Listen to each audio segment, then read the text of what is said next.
রাজধানীর জুরাইনে লেগুনা ও মিনি বাসের মুখোমুখি সংঘর্ষে দুজন নিহত হয়েছে।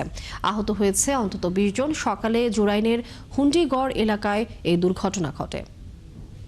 নিহতরা হলেন আজিজুল ইসলাম এবং সাইফুল ইসলাম। গুরুতর আহত অবস্থায় স্থানীয়রা তাদের উদ্ধার করে ঢাকা মেডিকেল কলেজ হাসপাতালে নিয়ে গেলে কর্তব্যরত চিকিৎসক দুজনকে মৃত ঘোষণা করেন। নিহত আজিজুল ইসলাম গ্যান্ডারিয়ার সতীশ সরকার রোডের বাসিন্দা। তিনি একটি বেসরকারি প্রতিষ্ঠানে কর্মরত ছিলেন। নিহত অপরজন সাইফুল ইসলামও গ্যান্ডারিয়ার বিআইটি রোড এলাকার বাসিন্দা। তিনি একটি ওয়ার্কশপে কাজ করতেন। ময়নাতদন্তের জন্য মৃতদেহ দুটি ঢামেকের জরুরি বিভাগের মর্গে রাখা আছে। আহতদের ঢাকা মেডিকেল সহ রাজধানীর বিভিন্ন হাসপাতালে চিকিৎসা চলছে। আর ওই রোডের ভিতরে মনে করেন রোড খালি থাকে, তো যেমনি মঞ্চ ওভাবে চালাইতে থাকে।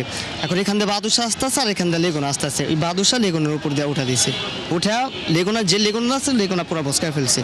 পুলিশে ওর মোবাইল থেকে ফোন দিছে, আমার নাম্বার সেভ করে, তো আমার মামাতো ভাই সেভ করা দেখে আমাকে ফোন দিয়েছে। ফোন দিয়ে বললো যে আপনারা তো ইমার্জেন্সি গেটে আসেন ঢাকা মেডিকেলে। কি হয়েছে বলে যে গাড়ি অ্যাক্সিডেন্ট করছে। তখন এখানে আসার পরে জানলাম যারা নিয়ে আসছে ওরা বললো যে লেগুনা গাড়ি আর বাদুশা গাড়িতে মুখোমুখি অ্যাক্সিডেন্ট হওয়ার পরে ওরা মারা গেছে।